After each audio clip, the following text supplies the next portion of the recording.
The Bouviers weren't aristocrats. The family that produced America's most famous First Lady descended from Michel Charles Bouvier, a French cabinetmaker who arrived in Philadelphia in 1815, fleeing the wreckage of Napoleon's defeat at Waterloo. He built furniture. That was the truth, and it was a perfectly respectable truth. But in 1940, Jackie and Lee's grandfather, John Vernou Bouvier Jr., commissioned a vanity genealogy titled Our Forebears, a document that systematically erased the cabinetmaker and replaced him with fabricated French aristocracy. Print a lie in a leather-bound book, repeat it at enough dinner parties, and invention calcifies into identity. Two Bouvier granddaughters grew up breathing that fabrication. Jackie, born July 28, 1929. Lee, born March 3, 1933.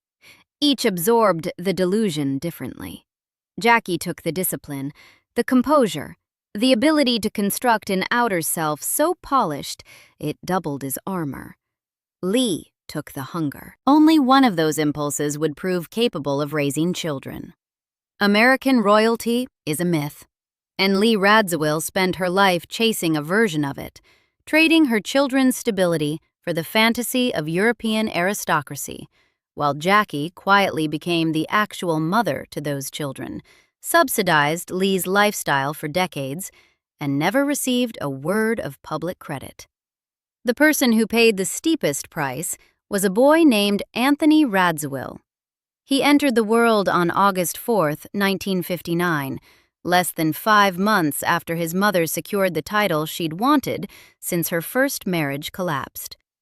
On March 19th of that year, Lee had married Prince Stanislaw Albrecht Radziwill in a civil ceremony, her second husband, her second attempt to graft herself onto European royalty. Her first, Michael Temple Canfield, was rumored to be the illegitimate son of the Duke of Kent, which would have made Lee adjacent to the British crown. 6 childless years with Canfield ended, and Lee moved on to Stas, exchanging rumored British connections for documented Polish ones. Anthony arrived almost immediately. His sister, Anna Christina, Tina, followed in August 1960. 2 children born in rapid succession to a woman whose life was organized entirely around social acquisition, not the rhythms of motherhood. Poland abolished all aristocratic designations in 1921. The Princess Radziwill title Lee carried was legally meaningless, a decorative artifact from a dead system, as hollow as the Bouvier genealogy that trained her to covet it. 3 months after Tina's birth, John F. Kennedy won the presidency. Jackie became the most famous woman in the world, and the dynamic between the sisters tilted irreversibly. Lee had a Polish prince whose title no government recognized. Jackie had the President of the United States. The jealousy and interdependence that had defined their bond since childhood intensified to a degree biographers have described as consuming. The desire to dominate, jealousy, and interdependence. That was the engine, according to those who knew them best. The fuel for that competition would be extracted, year after year, from Anthony and Tina's childhood. By early 1963, Lee was entangled in a highly publicized affair with Aristotle Onassis. She then made the miscalculation of her life. She and Onassis invited Jackie on a leisure cruise. Onassis shifted his attention from the younger sister to the older one. Lee reportedly learned of their eventual engagement while vacationing in Tunisia, reduced to a bystander in her own humiliation. The disaster confirmed what had been forming since the Kennedy inauguration. Lee's life revolved around acquiring men, titles, and proximity to wealth. Motherhood occupied no structural space in that design. Anthony was 4, Tina was 3. Both were becoming secondary to ambitions that had nothing to do with them, which is the polite way of saying their mother was already leaving. After President Kennedy's assassination on November 22, 1963, Jackie moved her family to 1040 Fifth Avenue in Manhattan. She was 34, a widow, raising Caroline and John Jr. under suffocating public scrutiny, while processing a grief the entire world felt entitled to share. She chose New York to build her children a life outside Washington's political machinery, but 1040 Fifth Avenue was never exclusively for Jackie's biological children.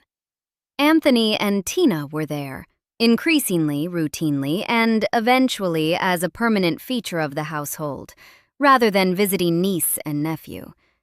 Jackie constructed a family inside that apartment through sheer force of daily commitment. Anthony and JFK Jr. grew up under her roof with the intimate rhythm of brothers. Shared summers at the Kennedy compound in Hyannisport, where the days dissolved into swimming, sailing, and the unstructured outdoor chaos that forms childhood bonds thicker than intention ever could. The same household, the same daily rhythms, the same woman holding it all together. Jackie treated all 4 children, Caroline, John Jr., Anthony, Tina, as a single unit, with identical expectations and identical protection. She attended school events for each of them. She helped with homework. She showed up, day after day, in the ordinary ways where childhood actually takes root when an adult bothers to be present consistently. For Anthony, this wasn't an aunt's apartment he visited occasionally. This was home. Not the formal, titled version of home his mother performed across European capitals, the actual version, built from daily presence and the quiet constancy of someone who wasn't going anywhere. His mother was somewhere else. Always, reliably, somewhere else. Jackie was the consistent adult presence in Anthony's life at every stage where that presence shaped who he'd become. Lee and Stas Radziwill divorced in 1974. Anthony and Tina were still teenagers, both deep in the years when parental presence matters most, when adolescence demands an anchor and provides no warning about which days will be the critical ones. Rather than reorganizing her life around 2 teenagers, Lee pivoted into her decade of maximum social performance. She entered Truman Capote's inner circle and moved through London, New York, and Mediterranean party circuits with the restless energy of someone perpetually en route to the next invitation. Her attempt at acting had already collapsed. A 1967 production of Laura drew reviews so devastating they killed her theatrical ambitions on contact. An interior design career materialized afterward, more hobby than livelihood. Lee wasn't cruel to her children. She didn't mistreat them in ways that leave obvious evidence. She was absent, consistently, structurally absent, in the daily ways that determine who a child becomes. A party in London while Jackie helped Anthony with his homework at 1040 Fifth Avenue. A yacht in the Mediterranean while Jackie attended Tina's school events. Year after year, the same pattern, until absence itself became the defining characteristic of Lee's motherhood. Jackie was simultaneously financing much of her sister's life. She supported Lee for years, covering bills, subsidizing expenses, maintaining the infrastructure of a lifestyle Lee's own resources couldn't sustain. After Aristotle Onassis died in 1975, the settlement gave Jackie genuine financial security, and Lee leaned into that generosity with the same consistency she leaned away from her children. She accepted money from the woman already doing her parenting. She took the checks and kept moving toward the next party, the next title, the next version of the aristocratic fantasy that her grandfather had planted in the family bloodstream with a fraudulent book 35 years earlier. Anthony emerged from Jackie's household bearing her imprint, not Lee's. He didn't chase titles or trade on the Bouvier Kennedy name to shortcut his way into anything. He chose television production, the kind of work that rewards patience, ethical seriousness, and comfort with anonymity over celebrity. He developed into a serious producer whose work demonstrated the exact qualities Jackie had modeled throughout his childhood: rigor without vanity, substance without performance. In a family that had spent generations performing importance, Anthony was doing the quietly rare thing of actually earning it. A man raised by the woman who turned widowhood into a second career editing books at Doubleday, who channeled grief into productive, private work rather than public spectacle, had absorbed that lesson completely. Lee's name appeared on Anthony's birth certificate. Jackie's fingerprints covered everything he became. His bond with JFK Jr. only deepened as both men moved through adulthood in the 1980s and 1990s Manhattan. John was running George magazine, an ambitious hybrid of politics and pop culture, and Anthony remained a fixed point at the center of John's personal life, one of the few people John trusted without reservation in a world where the Kennedy name attracted people who invariably wanted something. They spoke nearly every day. Daily conversations, not the obligatory check-ins of distant relatives. Real exchanges between two men whose lives had been intertwined since they were small enough to share a bedroom in their aunt's apartment. They spent weekends together with the easy regularity of brothers. Holidays gathered them at the same table they'd shared since childhood. The infrastructure Jackie built across 30 years, the combined household, the enforced normalcy, the insistence that these cousins were brothers, had produced exactly what she intended. A bond so deep that neither career demands nor the chaos of adult life could erode it. Around the age of 30, Anthony was diagnosed with aggressive cancer. The disease resisted the kind of swift resolution luckier patients sometimes receive. Over the next decade, he endured devastating recurrences, tumors that returned with grinding regularity. Tumors came back. Treatment followed. Recovery stretched across months in which the walls of hospital rooms became as familiar as the walls of home. Anthony's body contracted in stages. The visible toll of a decade-long cancer fight isn't subtle, and friends who saw him across years watched the physical decline with the helpless clarity of people who can observe what they can't stop. His determination, though, held its shape. He kept producing. He kept calling John every day. He refused to organize his identity around the disease, choosing instead to work and live as fully as his body permitted. Jackie's influence was legible in the way he carried the burden.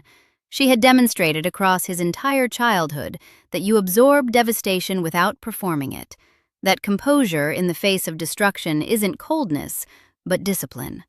He'd watched her do it after Dallas. He did it now. During the early years of Anthony's cancer fight, Jackie was his fiercest advocate. The same protective ferocity that once manifested as threatening paparazzi who photographed her children now drove her to fight for a nephew she'd raised as her son. On May 19, 1994, Jacqueline Kennedy Onassis died of non-Hodgkin lymphoma at 1040 Fifth Avenue. She was 64 years old. For Caroline and John Jr., the loss was direct and named. Their mother had died. For Anthony, the grief carried identical weight under a different label. Jackie was the woman who raised him. She'd attended his school events, paid for things his own mother wouldn't cover, built the daily scaffolding of care that constitutes real parenthood. And she had done it for 35 years. Her death landed in the middle of Anthony's cancer battle, stripping away his most reliable advocate at the moment his body was deteriorating most aggressively. Tumors had recurred shortly before. The person who fought hardest for his survival was gone, and the apartment at 1040 Fifth Avenue, the place where Jackie checked his homework, hosted his childhood, built the only stable family he'd ever known, fell silent in a way that reverberated through every remaining year of his life. 3 months later, in August 1994, Anthony married Carol DeFalco. His functional mother dead in May, his cancer active through the summer, a wedding in August. Carol was an ABC news producer, professionally accomplished, an outsider to the world of American quasi-royalty she was entering. For a time, the marriage provided Anthony with daily partnership his illness demanded. Someone to sit in examination rooms, someone present during the worst of it. Someone who witnessed the disease at close range instead of from the geographic and emotional distance that Lee had always maintained. Lee's third marriage, to Hollywood director Herbert Ross in 1988, had already cemented her lifelong pattern. She chose personal comfort and social positioning at every fork. By the mid-1990s, her son was in a decade-long fight for survival. The question of where Lee was during this period, what comfort she provided, what maternal presence she offered a dying son, hovers over every account of Anthony's final years like an unanswered accusation. The architecture of absence that defined her motherhood when Anthony was 5 had never been dismantled. Lee Radziwill died on February 15, 2019, with an estate valued at roughly $50 million. A woman who depended on Jackie's financial generosity for decades, through her divorce from Stas, through the jet-setting 70s, through the Ross marriage, accumulated a fortune while someone else raised her children and bankrolled her lifestyle. Jackie covered bills, Jackie did the homework, Jackie sat in the hospital rooms. Lee amassed $50 million. Her financial dependence on Jackie was never genuine poverty. It was a system that freed her to prioritize everything: titles, parties, men, social altitude, over her own children. By the summer of 1999, Anthony's world had contracted to the dimensions of a sick room. His cancer had advanced past the point of optimistic prognosis. JFK Jr. visited regularly through those final weeks, maintaining the daily contact that had defined their bond since Jackie first placed them under the same roof. John's own life was pressurized.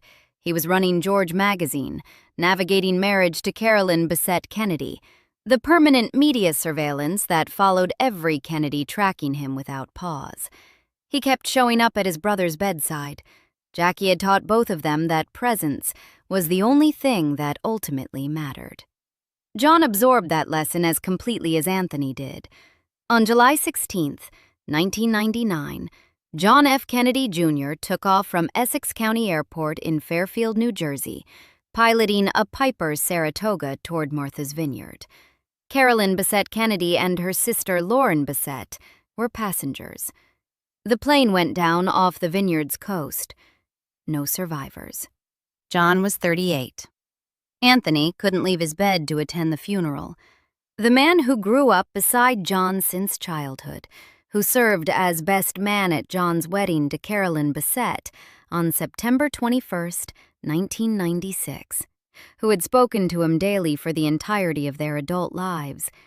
Anthony was too physically ravaged to say goodbye.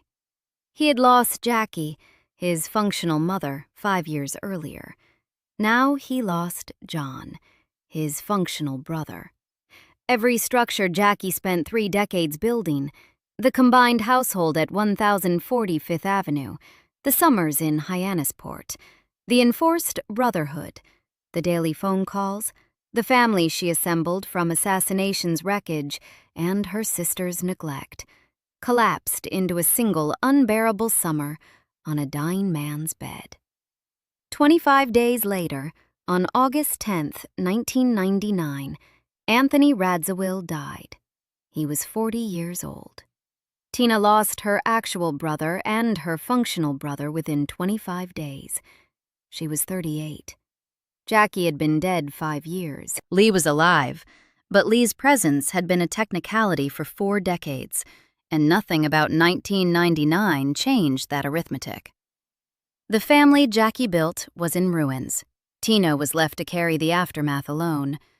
In 2005, Carol Radziwill published What Remains, a memoir of fate, friendship, and love, positioning herself as the primary narrator of the intertwined lives and deaths of John F. Kennedy Jr., Carolyn Bessette Kennedy, and Anthony Radziwill. 7 years later, she joined the cast of The Real Housewives of New York City, remaining through 6 seasons until 2018. A woman who entered the Kennedy Radziwill world through marriage, converted her dead husband's family name into a publishing platform, and then a reality television franchise, while maintaining friendships that have aged poorly under public scrutiny. Her trajectory moved steadily away from the man she'd married, a serious television producer who never pursued celebrity and never performed his suffering for cameras. Tina made the opposite choice. No memoir, no television appearance, no public monetization of loss. She absorbed the deaths of her aunt, her brother, and her functional brother inside 5 years, and responded with the one thing Jackie had spent decades modeling: silence as dignity. Tina refused to narrate someone else's pain for profit. Her choices, and Carol's, speak for themselves without annotation. Lee lived another 20 years. She and Carol reportedly fell out. Her relationship with Tina in those final decades remained private, which may be the most telling detail available. She died on February 15, 2019, at 85, leaving behind $50 million and a legacy defined entirely by what she failed to do. The Bouviers descended from a cabinet maker, a man who built tangible things with his hands. 2 generations later, his great-great-granddaughters answered the same question in opposite ways. What do you build with a life? Lee built a performance. Jackie built a family from children who weren't hers, held it together across 30 years of assassination and widowhood and cancer and her own sister's abandonment, and never once asked anyone to notice. Anthony Radziwill spent 40 years becoming the man Jackie raised him to be. Serious in his work, quiet about his suffering, present every single day for the people he loved. His sister Tina carries that legacy now, far from cameras, book contracts, and the machinery of spectacle. She is her aunt's truest inheritance. Subscribe for more stories like this.